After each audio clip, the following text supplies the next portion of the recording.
വിധി അങ്ങനെയാണ്. ഒരു നിമിഷം മതി എല്ലാ സന്തോഷങ്ങളും കെട്ടടങ്ങാൻ. കഴിഞ്ഞ ദിവസം തൃപ്പൂണിത്തറയിൽ നിന്നും പുറത്തു വന്നതും ഏറെ സങ്കടപ്പെടുത്തുന്ന ഒരു വാർത്ത തന്നെയാണ്.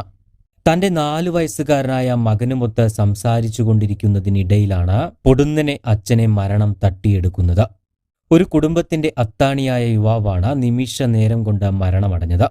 അതും 4 വയസ്സുകാരനായ സ്വന്തം കുഞ്ഞിന്റെ കൺമുന്നിൽ വച്ച്. പലപ്പോഴും ഇത്തരത്തിലുള്ള അപകടങ്ങൾക്ക് വഴിവെക്കുന്നത് നമ്മുടെ അശ്രദ്ധ തന്നെയാണ്. അധികൃതരുടെ അനാസ്ഥയും ഈ യുവാവിന്റെ മരണത്തിനു കാരണമായി എന്ന് പറയാം. തൃപ്പൂണിത്തറ കരിങ്ങാച്ചിറ മലയിൽ എന്ന കെട്ടിടത്തിൽ വാടകയ്ക്ക് താമസിച്ചു വരികയായിരുന്നു തെക്കുംഭാഗം മോനപ്പിള്ളിൽ ഷൺമുഖന്റെ മകൻ പ്രസാദ്. പ്രസാദിനെ കൂടാതെ അമ്മ രേണുകയും ഭാര്യ അമ്പിളിയും 4 വയസ്സുകാരനായ മകൻ അനന്തകൃഷ്ണനുമാണ് അവിടെ താമസിച്ചിരുന്നത്.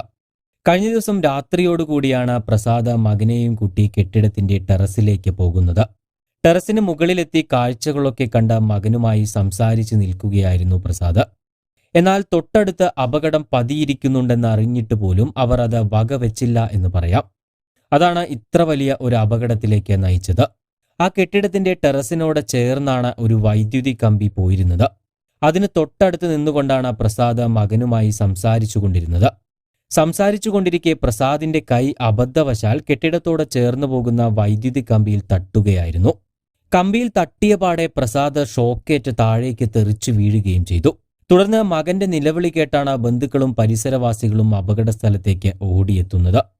താഴെയുള്ള മെയിൻ റോഡിലേക്ക് തെറിച്ചു വീണ പ്രസാദിനെ പിന്നീട് തൃപ്പൂണിത്തറയിലുള്ള താലൂക്ക് ആശുപത്രിയിലും തുടർന്ന് വൈറ്റിലയിലെ സ്വകാര്യ ആശുപത്രിയിലും എത്തിച്ചുവെങ്കിലും ജീവൻ രക്ഷിക്കാനായില്ല.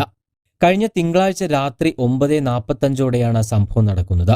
കെട്ടിടത്തിന്റെ മുകളിൽ കയ്യെത്തും ദൂരത്തുകൂടി വൈദ്യുതി ലൈൻ കടന്നുപോകുന്ന ഇവിടെ യാതൊരുവിധ സുരക്ഷാ മാനദണ്ഡങ്ങളും പാലിച്ചിട്ടില്ലെന്നാണ് ആക്ഷേപമുയരുന്നത്.